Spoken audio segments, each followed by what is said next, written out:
What's up, my fabulous love bug goodies? Welcome back to your girl channel, Auntie Me Kitchen. Well, honey, your girl is at it again with this requested recipe on your table from my kitchen to yours. How to make breadfruit pie in your kitchen. Fast, easy, and simple. The one with full of all the goodness like salt, fish, and all them good things. Yes, goody. Are them thing that in the pie, no? The pie massive. No, if you are here and you're watching me cooking for the very first time, make sure you subscribe now and turn on your post notifications so what you will always be reminded whenever your girl uploads a brand new video. Now if you're ready for the recipe, we're full up of all them good up flavors and all them tons of goodness. Well, come on and let's get started. You don't remember where you're coming from. You don't remember where you're coming from. You don't remember where you're coming from. Rastafari, why you turn your back on your brother when him need you? You don't remember the days and when him feed you. You know when no obligation but to owe him some respect. All you need to do is just give him one to get turn your back on your brother. Okay, goody. Make we jump right into the recipe and talk about all the things what we are gonna need to make my breadfruit pie in my kitchen fast, easy, and simple. Now I'm going to add black pepper to it, and that is 1/4 teaspoon of black pepper. You're going to need 1 tablespoon of mustard flour. Do not skip that mustard flour. 3 tablespoons of all-purpose flour only. 1 tablespoon of parsley. I'm using dry. You could add fresh if you'd like. I'm also going to add 2 cups of coconut cream. Now you could use any kind of milk base, whatever, but I choose use coconut. I want that island flavor. Chopped onion, 1/4 teaspoon of nutmeg, of course.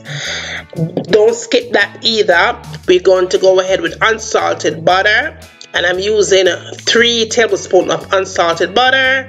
Lots of garlic. I love garlic. That is 2 tablespoons of garlic. And now here I have 1/2 cup of sharp cheddar cheese and 1/2 cup of mozzarella cheese. Now you could play around with the cheese, however cheese you like, go ahead and use that. Now let's get into the main event of the recipe, which is our breadfruit. We're going to talk about this breadfruit for a minute, right? Now that right there is a good roasting breadfruit. Now you could use the breadfruit that has totally green skin. That is a boiling breadfruit for like soup and all them things there. I choose this breadfruit because I want my pie to have a natural sweet flavor. How you know it's a roasting breadfruit? When the stem of the breadfruit is dry. Now if it was a boiling breadfruit, that stem in the middle, the navel them call it, would be green. Okay, so now let me show you how I get this breadfruit prepped and ready for the recipe. Like anything I may cook with breadfruit, soup, whatever, stew, whatever. This is how I cut my breadfruit when I'm going to use it as a boiling method, not a baking or roasting method, a boiling method. So I go ahead and I cut it in 2 equal parts, and thank God the goodness, the breadfruit pretty good, because I've been buying breadfruit lately and the breadfruit is like not good in the middle. So that was pretty good, very good, right? Now any imperfection, I'm going to cut that off. Yes, we'll cut off all the imperfection then. So now I'll go ahead and cut it in another equal parts. So we have 4 equal parts, right? Now the heart, they call in the middle the heart of the breadfruit. We're going to go ahead and get rid of the heart because the heart of the breadfruit has a bitter taste to it. To me, a bitter taste. That is called the heart of the breadfruit. So we're going to go ahead and get rid of that because your pie will have a bitter taste if it's not removed properly. It has seeds and all them things there. Yeah, we're going to go ahead and cut that out, but we don't want a bitter pie. I'm going to cut it out. I'm even going to cut it some more to get some more of that heart out because right there is still a little bitter taste in it still. So go ahead and get rid of all that stuff, right?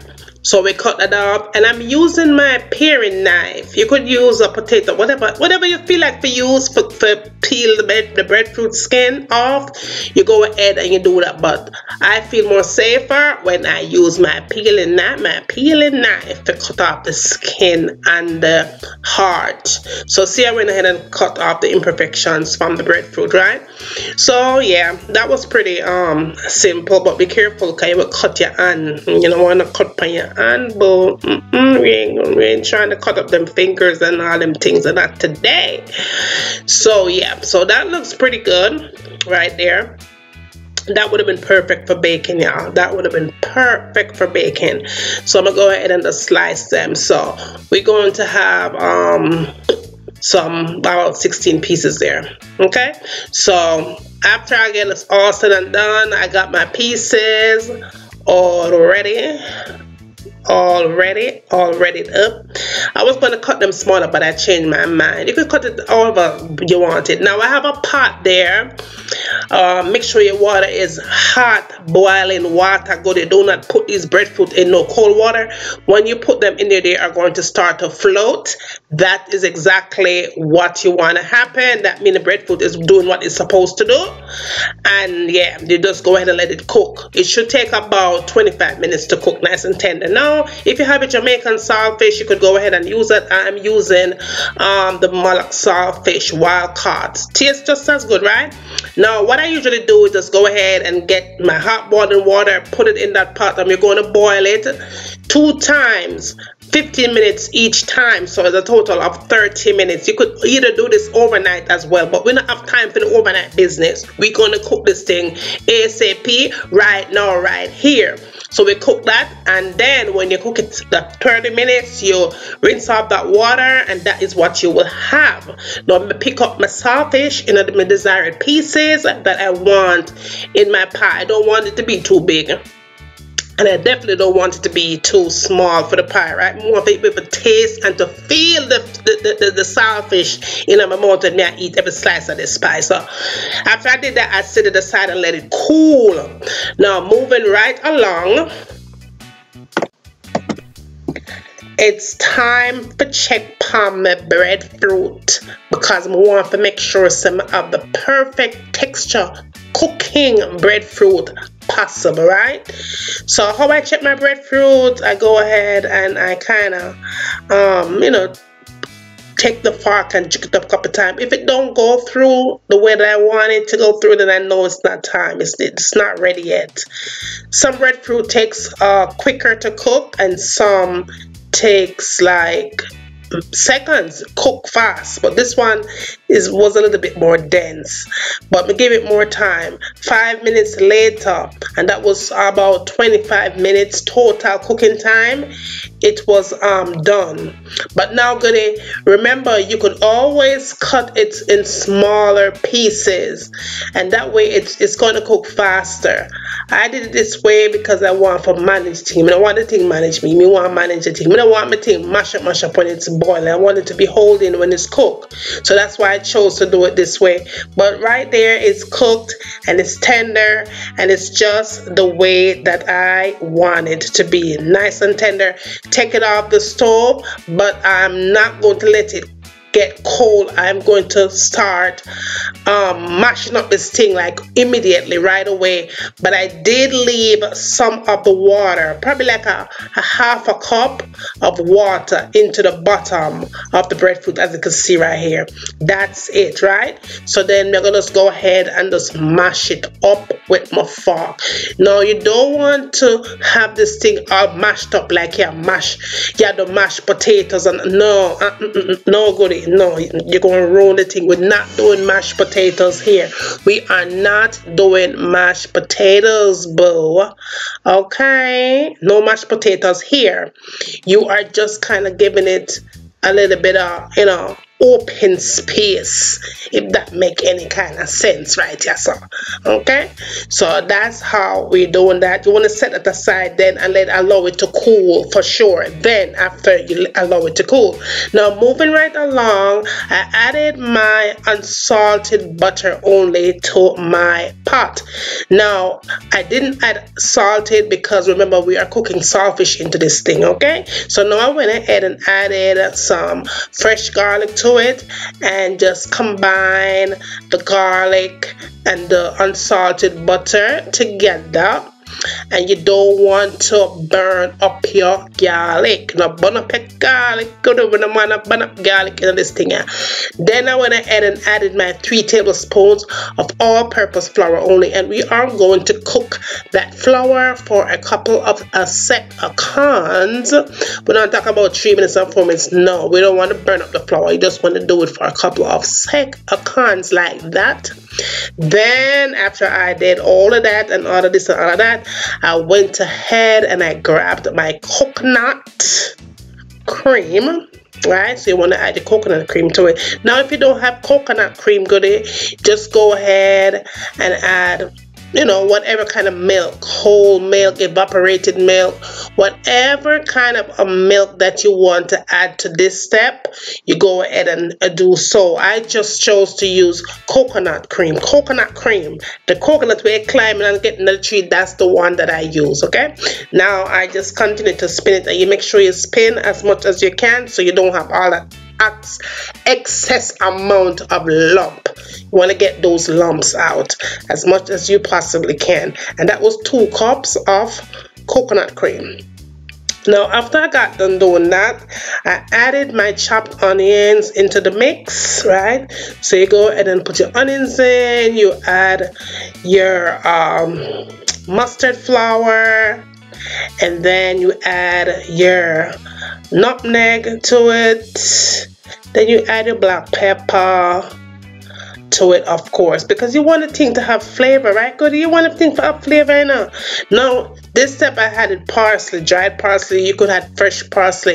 It is going to work just fine. And remember, goodie, all the amount for this recipe will be listed down in your description box. Make sure you check those out and all of them good stuff there. So now you want to continue to mix and blend up the thing, so you could have everything all starting to flavor up. Now I'm going to add some of my cheese. That is my sharp cheddar and my mozzarella cheese. Use whatever kind of cheese where you like. That's the one that I chose to use for this recipe. You want to go ahead and combine all of that stuff together. I turned my fire off, goodie. I turned it off because I did not want my thing to melt too fast. I wanted to melt slowly, so I turned it off at this step. So turn off the thing, goodie. Turn it off. Now you see how creamy that is, and the texture, and how the cheese melts slowly but surely, as someone one of the things said. Now moving to my next step, I have my baking container there, and I went ahead and just add butter to it. Now if you don't want to add butter, you could use cooking spray, coconut oil, whatever you want. Then to that, I added back my breadfruit bottom. This thing is like you're making a lasagna or a casserole or something, a casserole in a pie form. Yes, so I went ahead and I added my breadfruit to the bottom and just move it around and play with it a little bit. And then I added my saltfish right there. So put my saltfish. Oh, the thing's smelling so good already. Then added my shredded cheese, mozzarella and sharp cheddar, and just went in and just daub that thing there. Yes, baby, I'm gonna daub up a thing there with all of that juicy delicious stuff, and it went back in and repeat the same step like I did before. Put my breadfruit on top, then the saltfish, then the mozzarella cheese, and I saw the thing set. Goodie, just like that.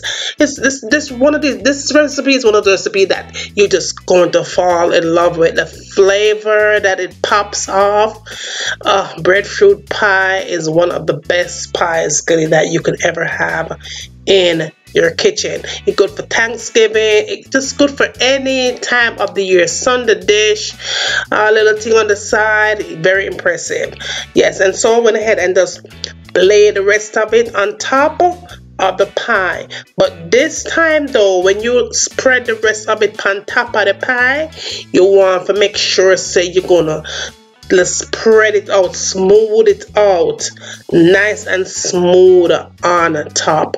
You want to make sure, goody, that you get all of that, get all of that out. Yes, too good for waste, right? No, something not waste nothing. So just like that, you just go ahead and just spread it evenly, because the reason why you have to make sure that your last layer, your top layer, is smooth to the touch, because you are going to add the cheese, the remainder of the cheese that you have left over. You are going to sprinkle that remainder of the cheese on top of your pie. Now you want to make sure though that your oven is already on, and your oven should be preheated good enough. Put the pie in a cold oven.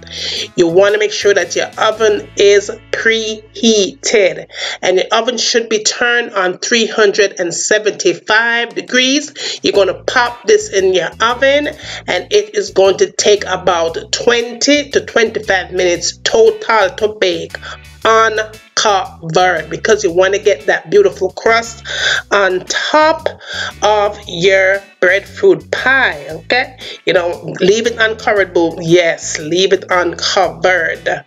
Now, quick reminder, go ahead and subscribe to this channel. Make sure you turn the post notification settings so you will always be aware when I upload new videos. Check out my other recipes, they are always good. Be sure to subscribe to your girl channel, Life as Juliana. The link for that channel will be down below. Yes, thanks for love and support.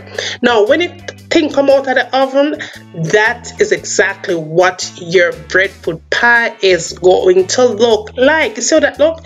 Nice golden brown, crispy on top. That's why you have to leave it uncovered, because if you cover up the thing, you wouldn't have, look at this, you wouldn't have that golden brown on top. Now this thing is super hot, but boo, I was ready to dig in. I was not waiting for this thing to get like room temperature. Me tempted to taste up this thing. This pie is one of those pies that I don't do it very often, but when I do it, I indulge. Oh, the thing. Look at that. This pie is amazing, y'all. You have to try this pie. Yeah, you will not be disappointed on this breadfruit pie. And this pie was requested. I kid you not. Finally here. Look at all that saltfish and all the onions and stuff that's stuffed all up into that one goodness of flavor. You are that thing is so good. Now guys, I hope you have enjoyed this recipe thus far. Don't forget to share. Give your girl a big fat thumbs up and tell me what you would like to have me cooking next in my kitchen. And as always, from my kitchen to your kitchen, enjoy.